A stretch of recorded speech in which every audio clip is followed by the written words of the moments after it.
Bonjour à tous, c'est Benjamin de Cryptoast et aujourd'hui je vous présente un entretien avec le CEO de la société TAP.GLOBAL. Vous ne connaissez peut-être pas, donc pour résumer, TAP c'est une application disponible sur Android et iOS qui permet d'ouvrir un compte bancaire alimenté en crypto-monnaie ou en monnaie fiduciaire avec une carte bancaire associée.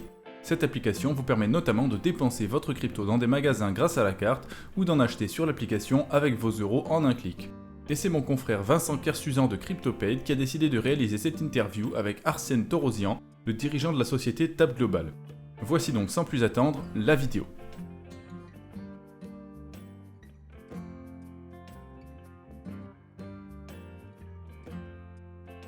So I'm the CEO and founder, or one of the co-founders of TAP. I've been involved in crypto since 2014. I used to be a game developer, and that's how I came about in crypto. I had a client pay me in crypto, which then I ended up selling on local Bitcoins. And that pretty much was my first experience with Bitcoin. Then after that, I kind of started learning more about how Bitcoin works, and I got fascinated about it when you can pay someone without any banking fees.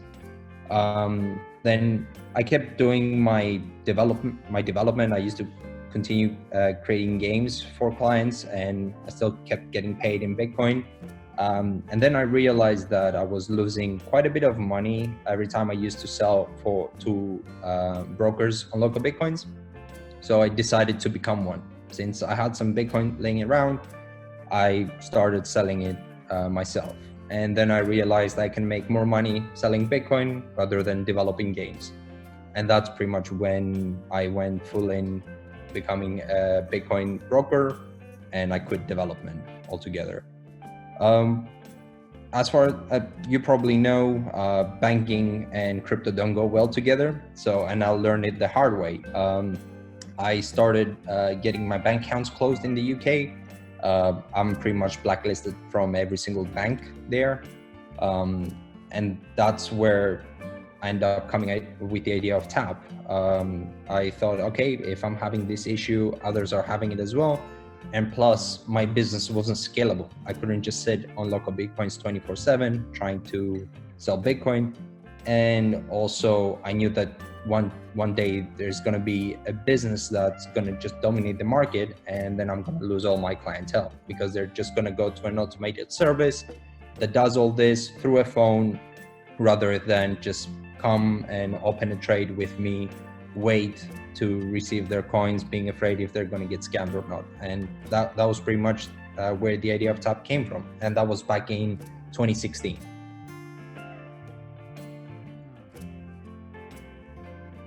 Actually, development had started before we even incorporated in Gibraltar. Development had started in April 2018. Before that, I already had an MVP made from a team I found online, but to be honest, it was little to say garbage, the quality of the product that they made. And if I couldn't trust it, I can't imagine releasing it to the public. So we scraped the whole source code. I fired the development team and actually found through Dave, our current CEO, and his team. Dave and Mike have worked together in the past. They've built fintech products before in the past, and I couldn't be more happy with the development team that we have. They're like A-class developers, A+++, and extra. So yeah, development started April or March 2018. We had our first MVP, or at least beta, ready in August of that year. But again, the difference between us and other companies was that we wanted to get regulated.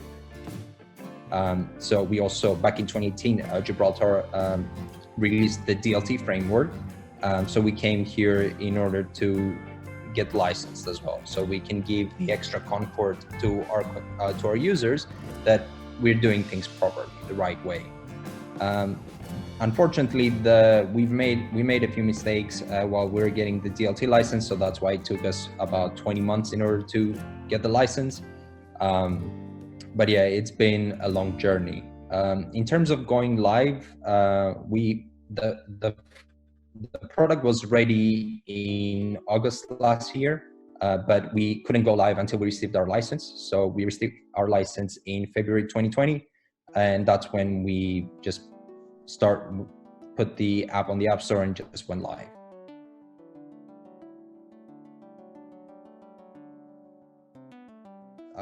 Check how many companies have been actually licensed from Malta, and check how many companies in the past 2 years have been licensed by Gibraltar. For Estonia, again, I don't know much, but from what I've been hearing and everyone in the community knows that it's just a joke. You pay and here's your license ready. With Gibraltar, I can say it's very hard to get a DLT license. We're talking about a license that has like same standards with e-money or MiFID. So it's no joke. Even though people might think, oh, it's just crypto, it should be easy. We have documentation of about 1,000+ pages with policies and procedures that we had to create pretty much from scratch. And again, it's been a learning curve. With the GFSC, we've been working closely also with TPO in order to create all this documentation. Because again, you want to make sure that if you're trusting your cryptocurrencies with a provider, might as well know that they're doing the right thing.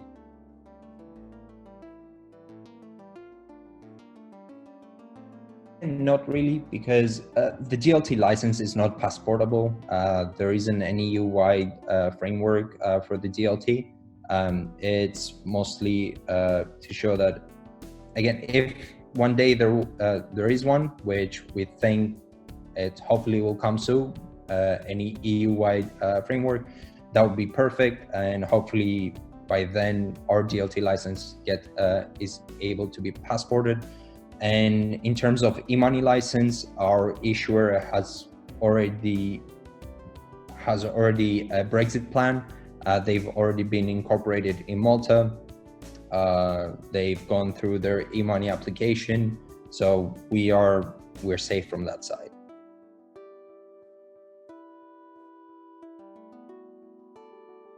First of all, it's nice to be the first in anything. So we take a pride on that, being the first prepaid card program by MasterCard to be, first of all, approved and also go live.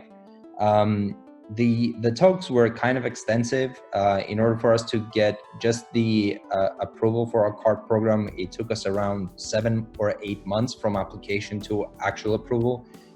We were approved by MasterCard back in 2019, January 2019. So as you can see, it took us over a year to go live.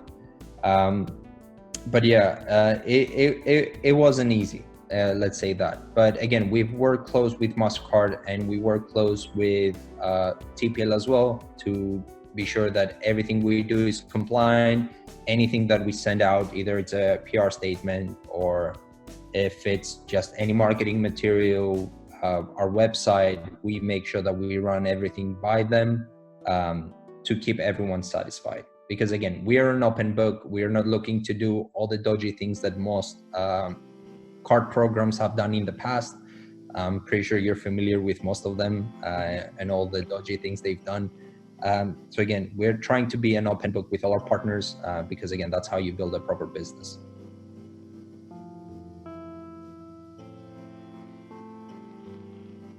I have no problem sharing the numbers that we have. We have over 3,000 currently registered users. Not all of them KYC'd. I know most companies will go and say like, oh, we have like 20,000 users, probably like 1% of that will be fully KYC'd and 1% of that will be using the product. Mm-hmm. Then we do have some volume. I think first month we did about 200,000 in total turnover in terms of crypto purchases. And again, the number keeps growing every month. Yeah, unfortunately, we're one of these companies that got unlucky and we launched just as the COVID crisis was hitting everywhere. So it wasn't great for us. But again, we're steadily growing by about 30-40% month per month. Again, that's the only data that I have for the past 2 months, so I can't say in the future as well. It's very hard to pinpoint how the markets are going to go. A lot of people, unfortunately, are getting laid off, so I don't think their main interest is to buy Bitcoin right now. But we are steadily growing.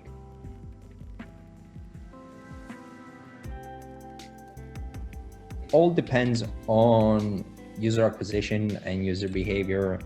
We do have applications from all over the world, so it helps us to pinpoint which jurisdictions we should go next. It would be great to say, okay, this is the next jurisdiction that we're going to go. We think that the US and Australia and Asia are our next steps, but again, we can't pinpoint yet. We don't want to do the mistake that most card programs that, again, you probably are familiar with, have done in the past, where, oh, let's just grow as quick as possible, spend a shit ton of money into marketing and setting up offices and everything. So we want to do everything step by step. We're not one of those companies where let's go raise like 50 million and then just spend investors' money for fun. So again, we would like to, in the next year or so, to expand to another jurisdiction. Most probably will be the US, but again, it's still pending. We need to see how this COVID virus is going to affect a lot of the markets. So we might change course, we might pivot into our business plan a little bit. So we just need to wait and see how everyone is going to react.